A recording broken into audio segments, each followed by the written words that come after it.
सेव्यमान पावनाङ्घ्रिपङ्कजं ज्ञानयज्ञसूत्रमिन्दुशेखरं कृपाकरं नारदादियोगिवृन्दवन्दितं दिगम्बरं काशिकापुराधिनाथ कालभैरवं भजे।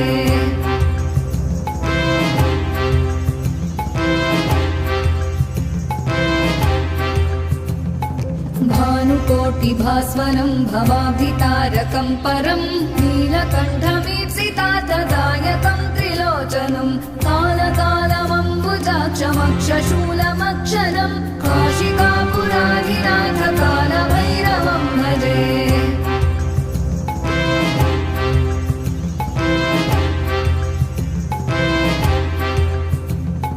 शूलटङ्कपाशदण्डपाणिमादिकारणं श्यामकायमादिदेवमक्षरं निरामयं भीमविक्रमं प्रभुं विचित्रताण्डवप्रियं काशिकापुराधिनाथ कालभैरवं भजे।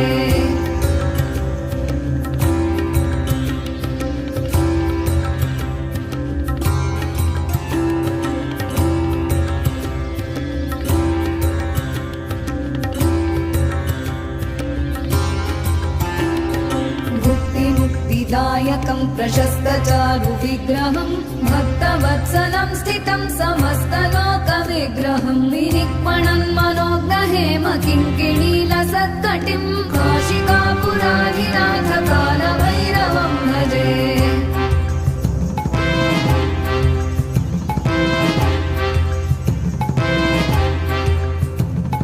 धर्मसेतुपालकं त्वधर्ममार्गनाशकं कर्मपाशमोचकं सुशर्मदायकं विभुं स्वर्णवर्णशेषपाशशोभिताङ्गमण्डलं काशिकापुराधिनाथ कालभैरवं भजे।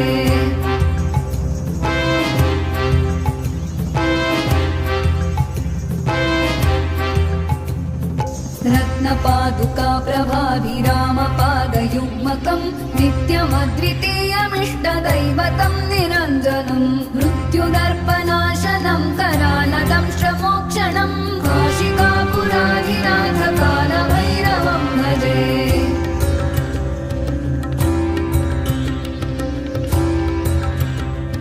अट्टहासभिन्नपद्मजाण्डकोशसन्ततिं दृष्टिपातनष्टपापजालमुग्रशासनम् अष्टसिद्धिदायकं कपालमालिकाधरं काशिकापुराधिनाथ कालभैरवं भजे।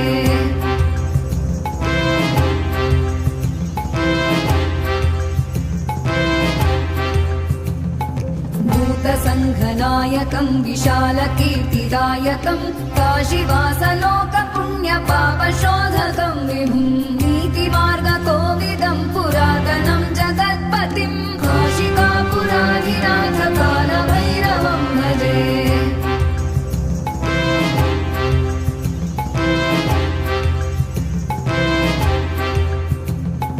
कालभैरवाष्टकं पठन्ति ये मनोहरं ज्ञानमुक्तिसाधनं